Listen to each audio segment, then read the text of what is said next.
Data can also compound. So of the 7 companies in the studio, one of them struck me because I kept seeing the kind of reaction that I was getting from our clients. And I said, data can compound the exact same way that money does.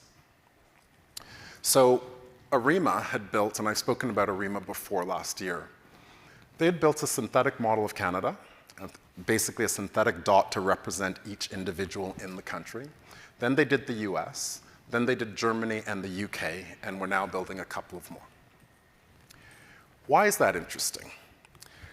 I can say that every single one of your clients at some point is going to want to build predictive models around their data.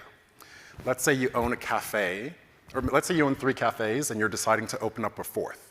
You might want to build a model around who is our best customer, who is our new customer, and if you build a predictive model, it might say, don't open up the 4th one in Calgary, open it up in Edmonton. You could do that as a small business, a medium business, or a large-sized business, but that's one of the things that we're going to do with our data. Synthetic data means, there were some talks about first-party data, but first-party data is always patchy. Every time you're asked on a form, date of birth, and you say January 1st, 2001, because we all lie about the date, think of how many times that's happening every day, every month, 100 people, 1,000 people, 10,000 people, so you're baking an error, and that's just one error. That's just one stupid example. So your first-party data is always under compromise. It's always a challenge. But a synthetic model only gets better.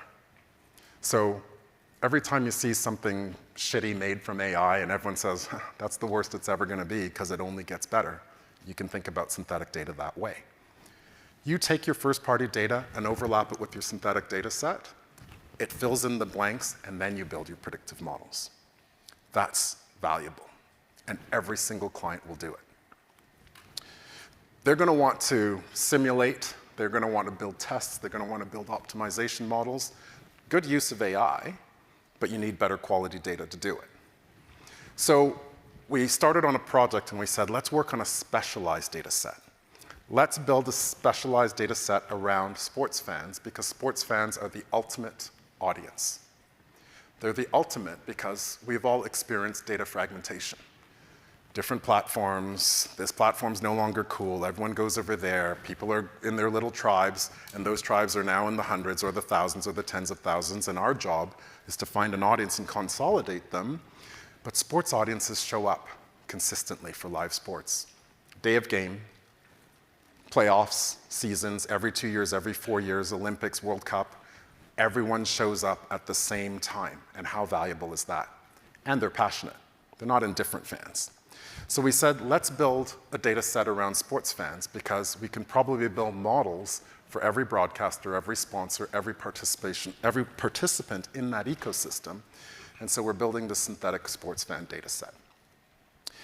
As I said, their consistency.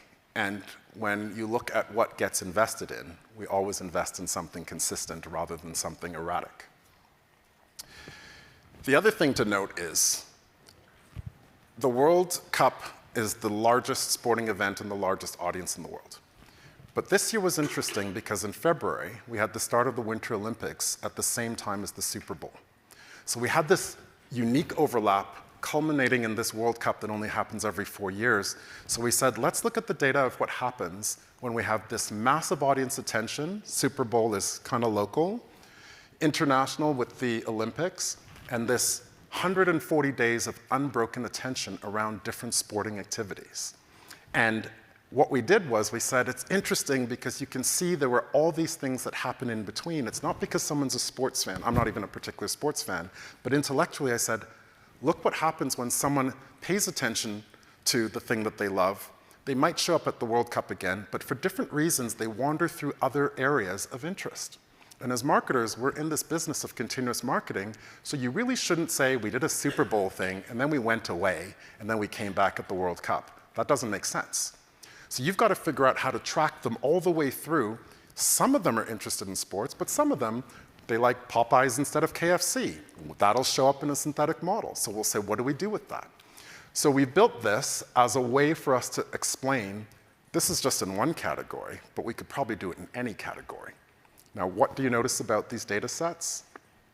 It's an ecosystem. I describe the sports marketing ecosystem, a $600 billion ecosystem, and it compounds in value because each day, each week, each month, we actually end up knowing something more about the audience that makes it easier for us to make a better decision and creates more value. So you can check that out as one thing to look at, just as an exercise, and I want you to look at that and say, what is the ecosystem that you need to think about for your best clients, but also for yourself? And this will just give you one way to think about one kind of future of marketing that is emerging right in front of your nose. And the last thing is, the next time I speak at Social Next, I'm going to take this overlap between Formula One, video games, the bridge between esports and real sports has now become something that we can measure. We interviewed young people who said, oh, I'm now an F1 fan because I played this video game, or I now watch the NBA because I played NBA 2K. And so you realize then that how do you fill in the blanks between all their different interests? So I am going to talk about that at some point, because when you see a logo like Adidas show up on the Mercedes Petronas F1 hat, you start to understand that that could be one of your brands, and where and why does it show up? You have to start to be able to craft that logic and then build models around that for your marketing. Thank you. Thank you so much, Sabaa Kwao. And I think I said this last year too, he can get a second career in doing audiobooks. Such a calming voice. Thank you so much for that amazing presentation. Okay, a little photo op here to finish off.